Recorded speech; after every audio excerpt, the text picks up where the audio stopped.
To look at a bar where there have been complaints about women being drugged. One of the alleged victims talked to our Jessica De Nova, who has this report. Samantha Velasquez demanding justice for her and other women who say they were drugged at a downtown Fullerton bar and raped. I remember waking up at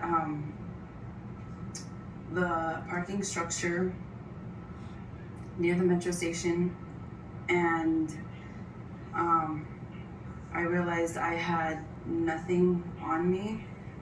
I didn't have my phone, so I couldn't call anyone.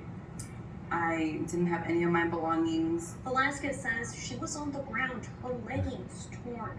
After walking home, her search for answers began. Her mother convinced her to go to police. Velasquez clearly upset as she shares the results of her rape kit exam. They did see that there was blunt force trauma, and I do have cuts around that area. They found bruising all over my body. Velasquez was at JP 23 Urban Kitchen and Bar last Sunday night. She says she met up with two people, one of them her friend. She danced and drank with others throughout the night. Her friends left. The last thing she remembers is a man buying her and two other women drinks. All I know is that that was my third drink, and 3 drinks does not get me completely blacked out. Velasquez thinks that's when she was drugged. Eyewitness News went to JP 23. The owner allowed us to watch the surveillance video from that night, but not record. What Velasquez says is seen in the video, but there is a man toward the end of the night. Velasquez says she doesn't remember. He buys her another drink. Her body language changes shortly after. Just after 1:30 Monday morning, the recording shows Velasquez leaving the bar, stumbling, holding hands with this man. A few minutes later outside, 2 men and a few other women joined them. That's the last we see of the group.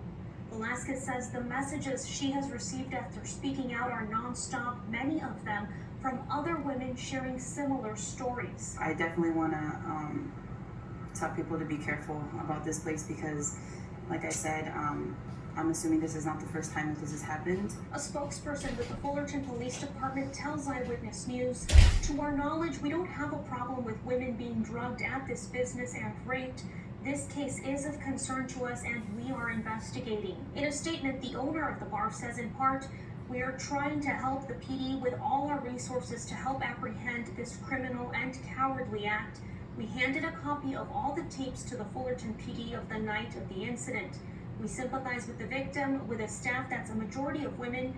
We do not condone this type of violence." We filed a public records request with police to see how many times they've received reports of similar crimes at this bar over the last couple years. We're waiting to hear back on those results. Reporting in Fullerton, Jessica De Nova, ABC 7 Eyewitness News.